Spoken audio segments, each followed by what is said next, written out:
아스퍼거 증후군은 다른 사람의 입장을 아예 생각조차 하지 못합니다. 다른 사람과 이 감성적인 관계를 맺는 일 자체가 불가능합니다. 2011년에 개봉한 인도 영화가 하나 있는데요. 내 이름은 칸이라는 제목입니다. 내 이름은 칸. 여기서 등장하는 주인공이 앓고 있는 병이 있는데 이것이 아스퍼거 증후군입니다. 이슬람 교도라는 이유로 9.11 테러와 관련해서 테러리스트로 오해받는 상황에서 전개되는 이 감동 드라마인데요. 이 아스퍼거 증후군이 돼서 다른 사람과 소통 자체가 불가능한 사람입니다. 그럼에도 불구하고 이 한계를 극복해서 미국 대통령을 감동시켰다 하는 이 내용을 담고 있는 영화입니다. 이 아스퍼거 증후군은 이 자폐증과도 좀 비슷합니다. 그런데 이것과도 좀 차이가 있는데요. 여러분 영화 레인맨 기억하십니까? 예, 이 레인맨이라는 영화나 우리 한국 영화 마라톤이라는 게 있었죠. 이 마라톤에서 볼 수 있듯이 이 자폐증은 특별한 분야의 능력에서 뛰어나고 또 되게 높은 지능을 갖지만 아스퍼거 증후군은 이 보통 수준의 지능입니다. 그러니까 좀 달라요. 아스퍼거 증후군과 관련해서 만들어진 말 가운데 사스퍼거가 있습니다. 사스퍼거. 이거는 소셜 아스퍼거란 말의 합성어를 줄임말인데요. 사스퍼거라고 해요. 사스퍼거. 지극히 정상적인 사람이 사회적인 관계에서 마치 아스퍼거 증후군처럼 행동하는 사람을 가리켜서 우리는 사스퍼거라고 합니다. 사스퍼거. 우리 가운데 사스퍼거 있습니까? 정상적인데 아주 다른 사람의 입장은 도무지 생각하지 않고 자기 입장만 생각하는 사람 많죠? 우리 집안에. 때로는 우리 그러니까 늘 그렇지도 않지만 어느 계기에 보면 남편 입장만 생각하죠. 아내 입장 생각하지 않고 또 아내도 아내 입장만 생각하죠. 또 자녀들도 마찬가지. 자녀의 입장만 생각하고 부모님 입장은 생각하지 않는 것. 또 부모님이 자녀 입장 똑같이 생각하지 않는 것. 이거 다 사스퍼거의 하나의 일종의 모습인데요. 우리 사회 가운데서 이런 사람들이 있을 때는 굉장히 피곤하고 불편한 관계가 이루어집니다. 자신에게는 한없이 관대하고 남들에게는 무자비해서 이기적인 범주를 넘어 최소한의 예의조차 갖추지 않습니다. 다른 사람의 형편과 처지를 돌아보지 않고 자기 입장만 내세웁니다. 자기 생각과 가치와 기준에 따라 다른 사람들을 수시로 판단합니다. 그러니까 내가 그동안 살아왔던 것, 내가 알고 있는 기준, 가치 이거 가지고 계속 사람들을 판단하면서 사는 사람들이 이런 사람들을 보고 사스퍼라고 합니다. 자신의 성공을 위해서 남의 약점을 보기만 하면 무자비하게 공격합니다. 무자비하게. 한상복 씨가 쓴 소설이 하나 있어요. 한상복 기업 소설인데 우리나라 최초의 기업 소설인데요. 이 제목에 이 배려라고 하는 제목의 책이 있습니다. 여기에 사스퍼가 등장하는데요. 이 사람이 직장 내에서 끼치는 폐는 한두 가지가 아닙니다. 같은 직장의 동료들을 힘들게 할 뿐만 아니라 심지어는 절망에 이르게 만듭니다. 결국에는 이제 사필 규정으로 결국 몰락하는 그런 모습을 보여주고 있지만요. 어떤 사회에서도 이 사스퍼거라는 존재는 있습니다. 이 사스퍼거와 함께 일하는 것 자체가 버겁고요. 너무너무 힘듭니다. 그래서 심리적인 이 장애자인데요. 이 사람들은 자연적으로 치유가 안 됩니다. 심리치료나 혹은 영성치료를 받아야 합니다. 그러니까 여러분 가족 중에서 혹은 우리 공동체 가운데서 자기 입장만 주장하고 다른 사람을 그러니까 다른 입장 생각하지 않는 이런 사람이 있으면 그 사람은 사스퍼라고 얘기할 수 있는 거예요. 근데 이 사람들은요, 우리가 한만 싸운다 해서 고쳐지지가 않아요. 왜냐하면 그 사람이 잘못됐음을 얘기하면 그것에 대한 또 반대 논리가 나오게 됩니다. 절대 못 고칩니다. 이 사스퍼는 치유를 받아야 돼요. 치료. 그 심리치료를 받든가 아니면 성령의 역사로 고침받지 않으면 고쳐지지 않는 것이 이 사스퍼거입니다. 엄청난 큰 충격. 그래서 갑자기 집안이 몰락하든가 직장에서 쫓겨나든가 이런 아주 충격을 받을 때 그때 비로소 조금 자기를 돌아보는 거죠. 쉽지가 않습니다. 그래서 이혼 사례를 보면요, 부부 상담을 할 때 보면 이혼하는 사람들 보면 그 이유가 뭐냐? 저 사람은 자기 입장만 생각한다는 겁니다. 자기 입장만. 자기가 회사 다니면서 회사에서 경쟁에서 뒤지지 않기 위해서 열심히 살아야 된다는 것, 그거 누구나 인정해 주는 거죠. 그러나 그것이 가족을 소홀히 할 수 있다는 그 이유가 되지 않는다는 건데 그걸 자꾸 주장하는 거예요. 나는 내가 나를 위해서만 일하냐? 다 가족을 위해서 일한다. 그렇죠? 우리 남자들 다 그런 논리 많이 하죠. 저도 그랬습니다, 한때는. 나를 위해서 공부하냐? 이거 다 가족을 위해서 하는 거지. 근데 그게 다 거짓이에요, 그게 다. 일하는 것도 가족을 위해서 있는 겁니다. 그러나 또 일하는 거 다 자기의 야욕, 야심, 야망이 다 담겨져 있는 거죠. 가족을 해치고 직장에서 좋게 승진한다 한들 전혀 무의미한 것입니다. 아무튼 자, 이제는 배려의 신뢰들에 대해서 한번 생각해 보겠습니다. 그러니까 배려의 반대가 이 사스퍼거라는 거예요. 아스퍼거. 남의 입장을 도저히 생각하지 못하는 것. 자, 그러면 그 반대의 경우를 생각해 보면 배려는 어떤 것이 있는가 한번 보죠. 신뢰적으로 한번 보면요. 여러분은 많이 경험하시겠지만 제가 제 경험을 한번 좀 말씀드릴게요. 일본에 2번 제가 여행을 갔는데요. 한 번은 종교를 알아보기 위해서 갔고, 한 번은 이제 단기 선교 때문에 갔습니다. 오늘교회에서 특별히 제가 경비를 허락해 줘가지고 갔다 왔는데, 여기서 가서 보니까 이런 것들을 봤어요. 이 사람들이 방에 들어오잖아요. 그러면 신발을 벗는데, 자기 신발 같은 거는 그냥 올라가요. 올라가서는 돌아서서 이렇게 돌려놓습니다. 이렇게 나갈 때 쉽게 신고라고. 근데 이제 공동으로 신는 신발 있잖아요. 뭐 슬리퍼라든가 이제 같이 신는 거는 항상 이 뒤로 올라가요. 그러니까 올라갈 때 이렇게 올라가는 게 아니라 항상 이렇게 벗고 이렇게 올라가요. 이렇게. 그래서 참 이상했어요. 왜 그렇게 하나? 다른 사람들 불편하지 않게 하는 겁니다. 그러니까 공동으로 신는 신발은 누구나 가도 신어야 되는 거니까 일부러 그렇게 딱 놓고 갑니다. 그리고 올라올 때 보통 올라오다가 신발 돌려놓고 들어가요. 왜 그렇게 하나 했더니 나갈 때 복잡해지지 않기 위해서, 나갈 때 사람들이 복잡해지지 않기 위해서 편하게 신고 나갈 수 있도록 그렇게 한다, 이런 얘기를 들었습니다. 어느 상점 출입문에 들어서는데 뒤에 오는 사람들이 이제 있어요. 근데 좀 멀어요. 근데 오는 사람이 있으니까 그걸 기다리고 한참 있더라고요. 네, 이런 모습들. 또 밤에 이제 집으로 가는 길에 차가 끊어져 가지고요. 택시 타고 갔습니다. 근데 제가 그러니까 길을 모르니까 거기서 써준 주소를 이렇게 택시 운전사에게 들이밀었습니다. 근데 이 사람이 택시 주소를 갖고 가는데 딱 가니까 내가 아는 길이 나왔어요. 산책을 좀 하다가 익숙한 길이 나와서 요 정도면 내가 알겠다 싶어서 돈을 아끼려고 내렸습니다. 내렸더니 이 택시 운전사가 가질 않고 그냥 가만히 있으면 너를 따라오는 거예요. 그래서 왜 따라오냐고 했더니 나한테 줬던 주소를 좀 달라 그래요. 주소 보고 나니 거기 전화번호가 있거든요. 그 전화를 하더라고요. 제가 머물고 있는 집 주인이죠. 그랬더니 왜 전화했는 거 같더니 이 사람이 길을 몰라서 분명히 나한테 이런 주소를 가르쳐줘서 내가 했는데 목적지 이전에 내리더라. 이 밤인데 또 외국인이고, 그런데 혹시 염려가 돼서 이게 전화했다, 이런 전화를 하는 걸 제가 들었습니다. 일본 사람이 사는 집에서 하룻밤 머물게 되었는데요. 출입구 입구에서부터 한국 그림과 사진, 그리고 한국 책, 그리고 한국 관련 물건들을 이렇게 곳곳에서 이렇게 널어놓는 걸 봤습니다. 그래서 제가 늘 이렇게 지내라고 사냐 이렇게 물어봤더니 그렇지 않고 내가 이곳에 지내는 동안 마치 집에 있는 것처럼 편안하게 지내라고 그렇게 한국 물건들을 이렇게 갖다 놨다, 이런 얘기를 하는 걸 들었습니다. 예, 이것이 제가 일본에서 경험했던 배려에 대한 하나의 예입니다. 이것도 굉장히 많은데, 핸드폰 사용하는 방법이라든가, 너무 많은데, 간단하게만 이렇게 얘기했습니다. 배려가 어떤 건지 아시겠죠? 다른 사람들이 편하고 즐겁고 행복해지기 위해서 내가 그것을 좀 생각하는 거죠. 그것을 위해서 제가 불편을 좀 감수하는 겁니다. 교회의 한 예를 들면 이런 겁니다. 하나님에 대한 이해를 갖춘다는 의미에서 우리가 교회에 좋은 옷을 입고 오죠. 또 액세서리도 좋은 걸 하고 오는데요. 그런데 때로는요, 좋은 옷이 없어서 못 입고 오는 성도들도 있고요. 또 때로는 좋은 액세서리가 없어서 조금 항상 마음에 좀 이렇게 안타까운 마음을 갖고 있는 사람도 있습니다. 내가 좋은 옷을 쫙 빼입고 고가 옷을 입고 고가 장신구를 하고 다니면 그렇지 못한 사람들이 그것 때문에 마음에 불편할 수가 있습니다. 그래서 그것을 하지 않는 거죠. 그래서 일상생활에서는 아주 뻗지게 나갑니다. 고가, 명품 다 두고 다니는데 교회에 올 때만은 이렇게 일반적인 것을 들고 다니는 이런 권사님을 봤습니다. 이것도 또한 배려죠. 배려.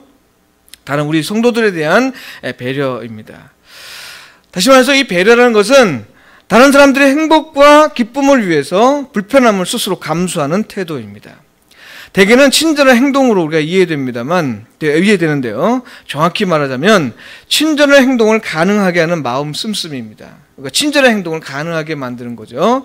배려하는 사람은 무엇보다 다른 사람들의 편안함을 위해서 많은 생각을 합니다. 흔히 우리가 생각 없이 산다라는 말을 하죠. 여러 가지 의미가 있습니다만 이것은 무슨 일을 하든지 배려하지 않고 사는 사람을 가리켜서 얘기합니다. 그러니까 다른 사람을 생각하지 않고 자기 생각만 하고 사는 것을, 이런 모습을 생각하지 않고 산다는 얘기를 많이 하는데, 네, 그런 것을 배려하지 않는 삶을 가리킬 때 씁니다. 일본 마트에 가니까 또 고객을 위한 배려가 굉장히 넘쳐납니다. 이제 수요가 그렇게 많지 않은 제품인데요. 꼭 필요하다고 생각되는 물건들이 있습니다. 우리 가정생활하다 보면 그런 게 있잖아요. 꼭 필요한데 그러나 마트에 가니까 없어요. 그런 경우가 있는데 그 수요가 많지 않거든요. 그런데도 일본 가면 그런 것들이 다 있어요. 그래서 어떻게 이게 제대로 장사가 안 될 텐데도 왜 이런 걸 갖다 놓냐 이렇게 물어봤습니다. 그랬더니 이것을 만드는 사람들은 고객의 입장에서 생활하다가 필요하겠다 싶어서 만드는 거지 그 이상은 아니다. 이것으로 자기가 사람들이 팔면 좋은 거고 안 파도 자기는 그 만든 것으로 중요한 의미를 둔다. 이렇게 얘기하는 걸 들었습니다. 배려는 배려를 받는 사람들에게 큰 감동을 주는 행위입니다. 왜냐하면 나를 대신해서 고민하고 또 염려했다는 생각이 들기 때문이죠. 배려는 베푸는 내가 중심에 있지 않고 상대를 중심에 놓을 때 가능한 태도입니다. 상대가 어떻게 느끼느냐에 따라 배려했는지 그렇지 않은지가 결정됩니다. 그러니까 이런 거예요.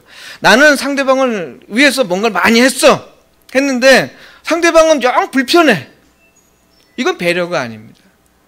내가 했다는 것이 중요한 것이 아니라 상대방이 그것으로 만족하고 있느냐 혹은 그것으로 즐거움과 행복을 느끼느냐가 중요한 거지 내가 했다는 것으로 하면 안 됩니다.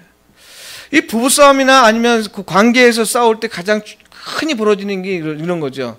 내가 이렇게 했는데 나는 이렇게까지 했는데 너는 왜 그러느냐 이런 거죠. 이런 것은 상대방을 배려하지 못한 나만의 관심에 따라서 마찬가지 아까 사스퍼거 있죠.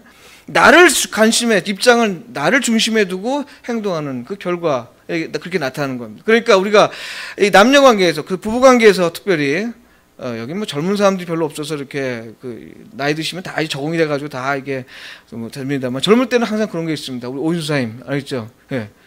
그러니까 내가 했다는 것에 의의를 두면 안 됩니다. 상대방이 얼마나 만족하고 있느냐 하는 것에 의의를 둬야 되는 거예요. 이것이 배려입니다. 그렇기 때문에 배려를 받으면 기분이 좋습니다. 왜냐하면 내가 해야 될 일, 내가 생각해야 되고 내가 염려해야 될 것을 상대방이 해줘서 미리 베풀어줬기 때문에 굉장히 감동적인 거죠. 그렇기 때문에요, 이 배려하는 사람, 그러니까 배려하는 삶을 살기 위해서는 조금 더 신경을 써야 되는 겁니다. 조금 더. 근데 우리가 성격적으로 왜 털털한 사람 있죠? 나는 성격이 털털해서 그래. 그런데요, 이 털털함이 사람 관계를 감동적이지 못하게 만드는 요인이 된다면, 네? 우리가 복음을 전하는 데 있어서 감동적인 관계가 중요하다고 했는데 만약 나의 털털함으로 인해서 감동적인 관계가 이루어지지 못하게 된다고 한다면 여러분 이것 좀 고쳐야 됩니다. 적어도 내 성격이 나쁘다는 의미에서 고치는 게 아니라 나쁘다는 것이 아니라 이 털털함으로 사람들에게 또 배려할 수 있는 그 가능성을 좀 찾아봐야 되는 거예요. 배려는 털털하든 아니든 상관없이 필요한 겁니다. 관계를 편안하게 하고 또 감동적인 관계를 위해서 필요한 것이 배려예요. 나는 내 성격의 털털함이라는 이유로 배려하지 않는 삶을 마치 당연하다고 생각하는 것은 이건 잘못된 겁니다. 우리 그리스도인 가운데 그런 사람 많이 있습니다. 내 성격이 어쩔 수 없어서 어쩔 수 없다 이렇게 얘기하는데요, 이거 아주 잘못된 생각입니다. 우리가 관계를 맺는 데 있어서 이것이 잘못되고 이것이 불편하다면 고치려고 노력해야 됩니다.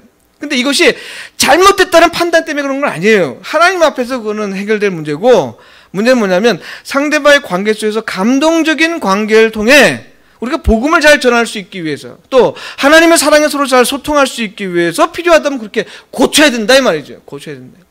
내 성격이 이러니까 어쩔 수 없다라고 한다면 하나님의 예수 그리스도를 통해서 주시는 그 복음의 말씀을 우리가 거절하는 거예요. 거절하는 거예요. 이것은 내 성격을 하나님 말씀 우회해 주려고 하는 겁니다. 그러니까 내 가치관과 내 생각과 내 판단을 우회해 주려고 하는 행위입니다. 이거 고쳐야 됩니다. 이거 고쳐야 돼요. 여러분, 이 배려란 말을 하면서 의미를 하면서 더 정확히 살펴보도록 하죠. 이 배려라는 말을 한자어를 찾아보니까요, 안의 배자와 염려할 여자를 쓰고 있습니다. 그래서 이것을 이제 왜 이런 말 썼을까? 안의 배자와 염려다 여자를 사용해서 제가 좀 자료를 많이 찾아봤습니다. 그때 뭐 특별하게 설명된 건 없는데 그 어떤 이제 그 자전에서 보니까 옛날 이 배려란 말이 옛날에 만들어진 그 말이잖아요. 그러니까 아내가 남편을 염려할 때 행하는 행위들, 그렇죠? 옛날에 어떻습니까? 아내들이 아침에 새벽같이 남편 밥 챙겨주죠. 남편 뭐 심지어는 발 씻으면 그 세수할 물까지 집에다 갖다 주잖아요. 방에다 갖다 주면 방에다 세수하고 다 하고. 그러니까 이 여성들이 그러니까 남편을 위해서 행했던 그 태도를 배려라고 본 게 아닌가, 이런 생각을 좀 하게 됐어요. 근데 그 단서가 있어요.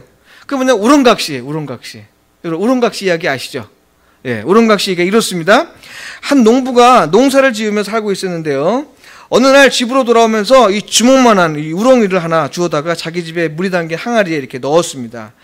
어느 날 농부가 나와 같이 밥 먹을 사람 없나 하고 탄식할 때인데 어딘가에서 나랑 같이 먹지 하는 소리가 들렸습니다. 근데 아무리 들어봐도 아무도 없는 거예요. 그래서 이제 그 다음부터 이상한 일이 벌어지기 시작했는데, 농부가 일을 마치고 돌아오면 밥상에 차려져 있고요, 또 모든 게 다 깨끗하게 정리되어 있는 겁니다. 그래서 이를 이상하게 여긴 농부가 어느 날 일하러 가는 척하고 몰래 딱 숨어들었습니다. 누가 와서 하나 했더니 어떤 이쁜 아가씨가 요리를 하고 집안 청소를 싹 하는 겁니다. 이게 누구예요? 이게 우렁이, 자기가 잡아놨던 우렁이. 그래서 우렁각시라고 해서 우렁각시. 이게 민담에서 나온 이야기입니다. 그 이후에 이야기가 있지만, 예, 이런 얘기입니다. 그러니까 그 농부를 위해서 대신 이렇게 베풀어주는 그 우렁각시. 이와 연결시켜 생각하는 배려라는 말은 아내가 남편을 염려하면서 행하는 행위, 여기에서부터 배려가 나오지 않았을까 하는 추측입니다. 이건 제 추측이에요. 어디서 나오지 않았기 때문에. 이 배려는 다른 사람들이 편할 수 있도록, 행복할 수 있도록, 기쁨을 누릴 수 있도록 염려를 대신 감당하는 마음을 가리킵니다. 내가 좀 수고스럽고 내가 좀 힘들다고 해도 다른 사람의 기쁨과 행복을 먼저 생각하는 마음, 이것이 배려입니다. 배려. 그러니까 다른 사람의 즐거움과 다른 사람의 행복과 기쁨을 위해서, 편안함을 위해서 내가 좀 불편을 감수하는 뿐만 아니라 더 그 사람을 위해서 염려하고 근심하는 가운데 도움을 베푸는 거죠. 자, 배려를 말할 때 크게 두 가지를 얘기합니다. 하나는 자기 배려와 타인을 배려한다 할 때 두 가지를 얘기합니다. 하나는 자기를 배려하는 것과 타인을 배려하는 것. 이 자기 배려라는 말은 여러분 낯설 건데요. 이 자기 배려라는 말은 프랑스 철학자 미셸 푸코라는 사람이 표현한 말입니다. 이 푸코는 자기 자신을 아는 것을 가리켜서 자기 배려라라는 말을 썼습니다. 자기를 아는 것을 자기 배려다. 여러분 생각해 보십시오. 자기 배려하면 자기 스스로를 염려한다. 자기의 행복을 위해서 나를 불편을 감수한다, 이런 거잖아요. 근데 나의 행복을 위해서, 내 기쁨을 위해서 알아야 될 게 뭘까요? 내가 진짜 행복한 것이 무엇인지, 나를 진짜 즐겁게 하는 것이 무엇인지를 내가 알아야 되잖아요. 그러면 내가 누군지 진짜 알아야 진짜 내가 무엇이 행복하고 무엇이 즐거운지 알게 되는 겁니다. 그러니까 나를 모르면, 내 자신이 누구인지를 알지 못하면 내가 추구하는 것이 때로는 다른 사람들이 추구하는 행복일 수가 있는 거예요. 내가 누군지를 모르면 다른 사람들이 즐겁다고 하는 것을 내가 무작정 따라갈 수가 있는 겁니다. 그러니까 이 미셸 푸코는 자기 배려, 자기를 배려하는 이 태도의 가장 중요한 건 뭐냐면 자기를 아는 것이다, 이렇게 해석을 했습니다. 말했습니다. 아까 얘기했던 그 한상복 씨의 그 배려라는 책에는 이 자기 배려를 솔직함으로 해석했습니다. 솔직함. 그러니까 자기를 포장하지 않고 자기를 왜곡시키지 않는 그 솔직함. 자기가 누구인지를 그대로 드러내는 모습, 이런 모습이 결국 자기 배려다라고 하는데요. 맞는 말인 것 같아요. 내가 무엇으로 즐거워하는지 또 행복하는지 알기 위해서 내 자신에 대해 좀 솔직할 필요가 있다는 거죠. 여러분 생각해 보십시오. 나는 이걸 원하는데 말하지 못해서 뺏기는 경우가 있습니다. 폴 트루니에라는 사람이 아주 스위스 유명한 정식 심리학자죠. 이 사람이 책에서 쓴 한 예가 있습니다. 어떤 예냐면 그 아버지가 딸을 위해서 그 선물을 사왔습니다. 그 선물이 뭐냐면 이제 뭐 아주 조그만 공간 생긴데 왜 위에 뒤집으면 뭐 이렇게 떨어지고 이렇게 뒤집으면 뭐 떨어지고 그런 게 있잖아요. 예? 예, 뭐 그런 거. 예. 그런 거 있는데 이것을 선물해 줬어요. 그때 얘는 그걸 진짜 갖고 싶은 거예요. 너무너무 갖고 싶은 거예요. 근데 갖고 싶은 걸 아버지가 선물해 줬어. 너무너무 좋은 거예요. 근데 얘가 너무 좋다 보니까 얼어버렸어요. 그동안 평소에 아버지한테 별로 사랑받는다는 느낌을 못 받았기 때문에 얘가 아버지가 사오는 거에 대해 너무 놀란 거예요. 그래서 딱 받아놓으니까 이거 보고 놀래가지고 얼어버렸다가 아무 말도 없이 그냥 방으로 들어가 버렸어요. 그래서 이제 마음을 진정시키고 딱 나왔더니 자기 동생이 그거 놀고 있는 거야. 왜 그러냐 했더니 아빠가 하는 말이 너가 그거 좋아하지 않은 것 같아서 아빠가 동생 줬다. 뭐예요? 자기 자신의 감정을 솔직하게 표현해야 되는데 이걸 숨기고 있으니까 결국은 이런 일이 벌어진다. 예? 일단 내 감정이 막 아무나 터트리라는 얘기가 아니라 배려하면서 잘 해야겠지만요. 그러나 내 감정에 솔직하면 내가 분노하고 기쁘고 슬픈 이 상태를 내가 정확하게 내가 알면, 솔직하게 하면 그때 비로소 분노를 삭힐 줄도 알고 즐거움을 표할 줄도 알고, 예? 분노도 조금 이렇게 가라앉힐 수 있는 거죠. 근데 그렇지 않으면 계속 다른 것에 의해서, 주변에 의해서 포장되고 정상적으로 내 감정이 확인되지가 않는 거죠. 그러니까 사람들과 관계도 오해가 되는 거예요. 이 자기 배려라는 것이 바로 이런 겁니다. 그러니까 우리가 스스로 자기 배려를 잘 해야 됩니다. 그런데 놀라운 것은요, 이 폴트레가 수만 명을 이제 상담을 했는데 이 수만 명 상담한 가운데서 하는 말이 있습니다. 인생에서 성공한 사람들, 실패한 사람들, 인생에서 실패한 사람들을 이렇게 분석해 보면 공통적인 게 하나는 뭐냐면 자기 자신을 잘 모르는 사람들이 대부분 많다. 인생에서 실패한 사람들 보면 자기가 어떤 사람인지를 모르는 사람들이 실패한 사람이 많다 하는 것을 발견한 거예요. 그럴 수밖에 없지 않겠습니까? 내가 뭘 원하는지를 잘 모르면 자기도 원하지 않는 다른 것을 허상을 쫓는 거죠. 허상을. 네? 이런 경우가 있으니까 잘못된 거죠. 자, 둘째는 타인을 위한 배려. 타인을 위한 배려입니다. 한상복 씨는 이것을 역지사지란 말로 해석했습니다. 역지사지, 입장을 바꿔 생각한다 하는 겁니다. 상대방의 입장에서 생각할 때 상대가 무엇을 편하게 생각하는지, 무엇을 원하는지를 알 수 있게 되죠. 상대를 위해 하는 일이 아무리 중요하다 하더라도 상대 입장을 생각하지 않는다면 오히려 폐가 됩니다. 그러니까 친절이라고 베풀었는데 오히려 그것이 불편한 것이 되는 거죠. 이것이 역지사지를 못한 거랍니다. 다른 사람의 입장에서 잘 생각해야 되는데, 또 어떤 일이 있을 경우에 실수가 있었다.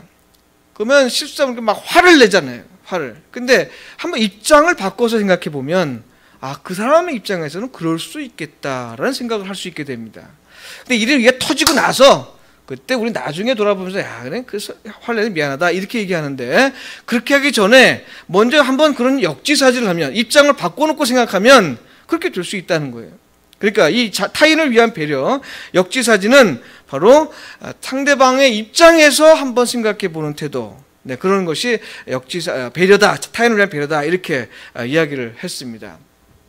교회 안에서 분란이 많고요. 교회 안에 관계가 틀어지는 것이 많은데, 우리가 한 번쯤은 내 생각을 그대로 얘기하기 전에 뭐 돌직구 내 성격이 이렇다라고 자랑하지 마십시오, 여러분. 그거 썩 좋은 건 아닙니다. 한번 그렇게 하기 전에 한 번쯤은 상대방의 입장에서 한번 생각해 보는 거 참 좋습니다. 다른 사람 얘기 말고요. 제가 제 예를 들면 여러분들이 더 구체적일 것 같은데, 제가 참 역지사지를 잘 못했어요. 그래서 이 아내하고 살면서 가장 짜증을 많이 들었습니다. 뭘 하면은 짜증이 나요. 아무튼 내 마음에 안 드는 게 많은 거예요. 결혼 초에. 근데 그걸 저는 이제 화를 못 내니까 이제 참는 거죠. 참으니까 어떻게 돼요? 이 짜증이 나오는 거예요. 짜증이. 근데 이 짜증이 바뀌었어요. 바뀌어서는 이제 많이 이해하게 됐는데, 그 이유가 뭐냐면, 그렇게 된 계기가 뭐냐면, 아내가 내가 짜증낸 것 때문에 괜히 힘들어하는 것을 제가 알게 됐습니다. 그것을 경험하고 나서는 제가 그 다음부터 조금 바뀌기 시작했어요. 뭐 처음부터 바뀌지 못하죠. 지금도 마찬가지로 100% 못해요. 그러나 아내 입장을 생각해 보니까 애 셋을 키우면서 저는 한 번도 애를 돌본 적이 없거든요. 그냥 공부하고 뭐 일하고 다니라고 바쁘다고 핑계대고 돌보지 않은 상태에서 한번 입장을 바꿔 생각해 보니까 힘들더라고요. 진짜 아이들을 한번 놀아보니까 1시간만 놀아도 그냥 머리가 돌아볼 것 같아요. 돌아볼 것 같아요. 그리고 집안일은 왜 이렇게 많아요? 또 우리 옛날엔 천기저귀 썼거든요. 내 아내가 천기저귀. 천기저귀 빨고 이러는 거 보니까 너무 아무튼 뭐 상상조차 할 수 없는 거예요. 그걸 조금 내가 알면서 조금씩 바뀌려고 많이 노력했습니다. 여러분 구체적으로 한번 여러분이 집안에서 생각해 보면 돼요.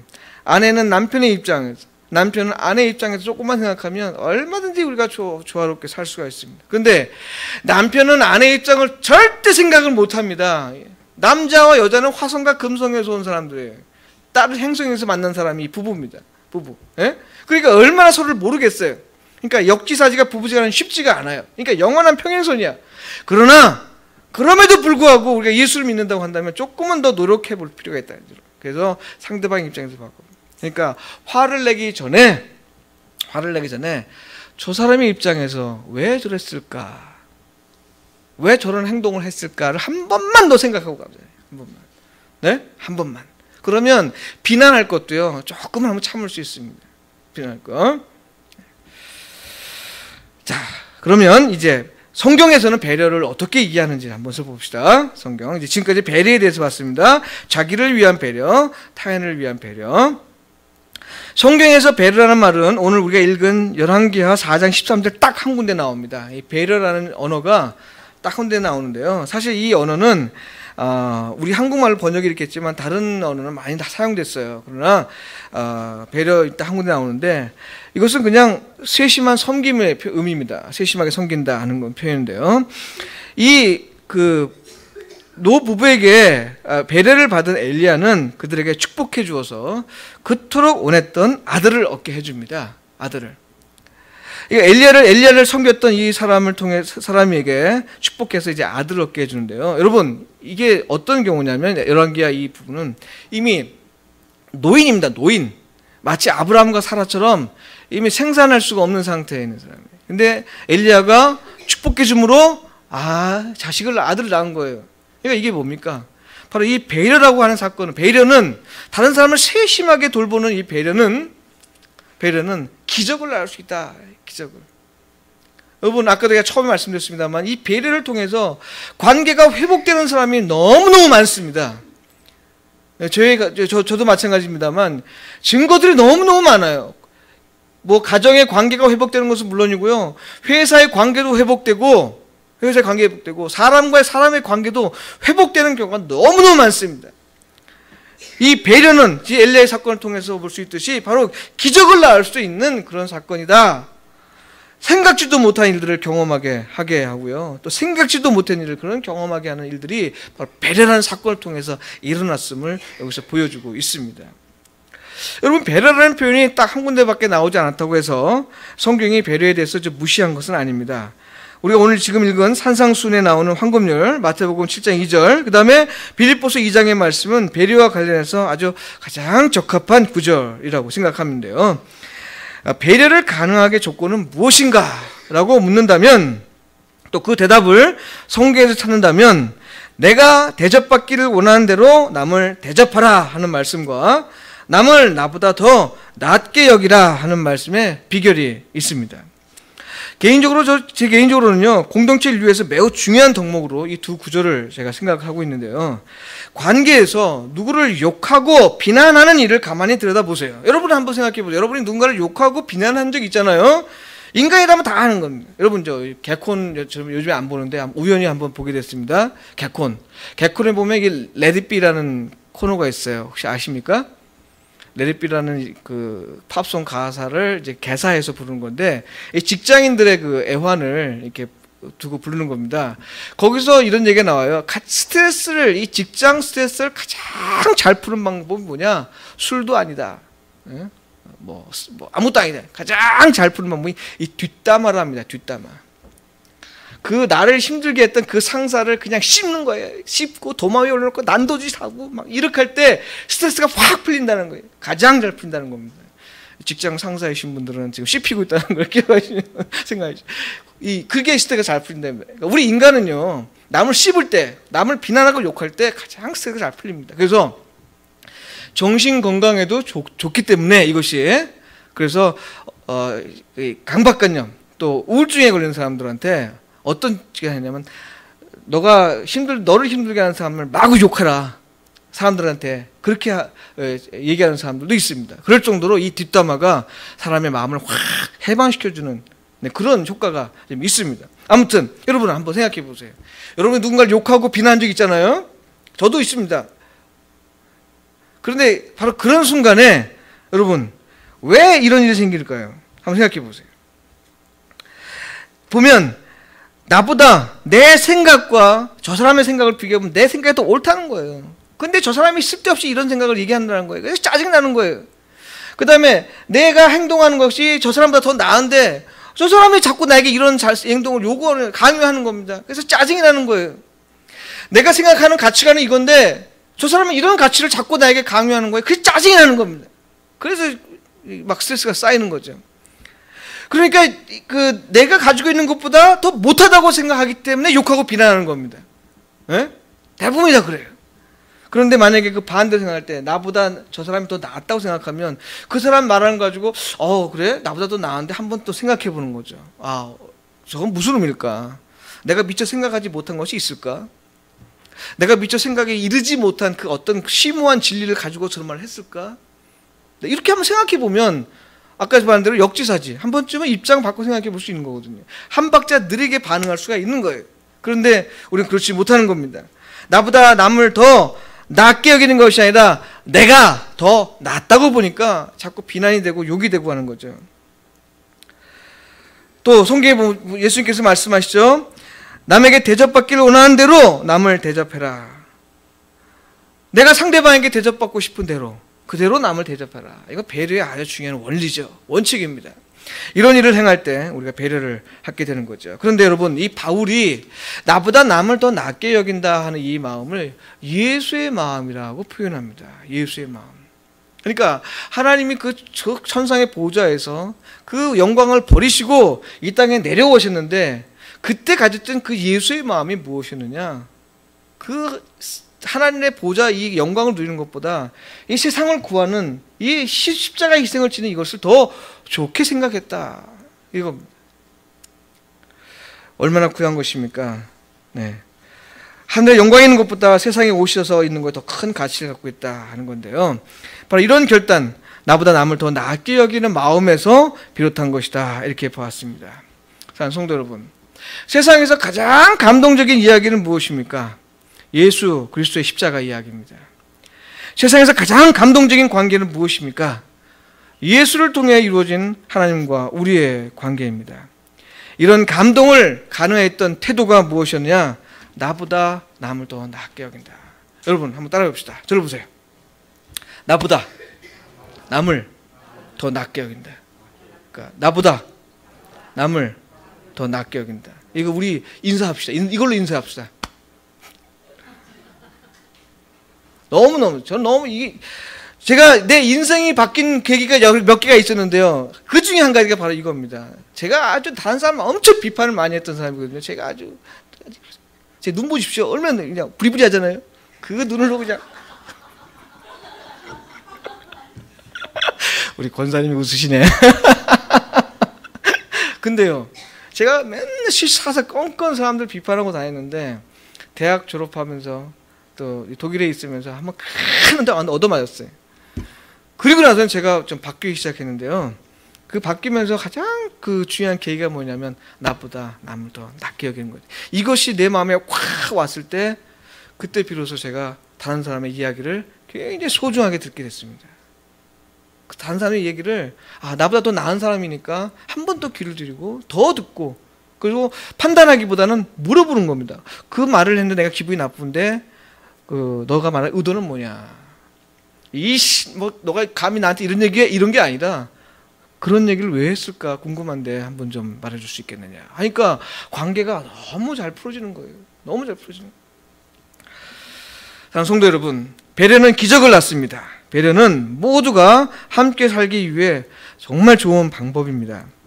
배려를 가능하게 한 태도는 나보다 남을 더 낫게 여기는 마음에서 비롯합니다. 내가 남에게 대접받기를 원하는 대로 남을 대접할 때 가능해집니다. 배려하는 삶을 통해 감동을 주는 관계를 가지기 위해 무엇보다 먼저 자기 배려를 아끼지 않아야 합니다. 내가 누구인지를 바로 알아야 합니다.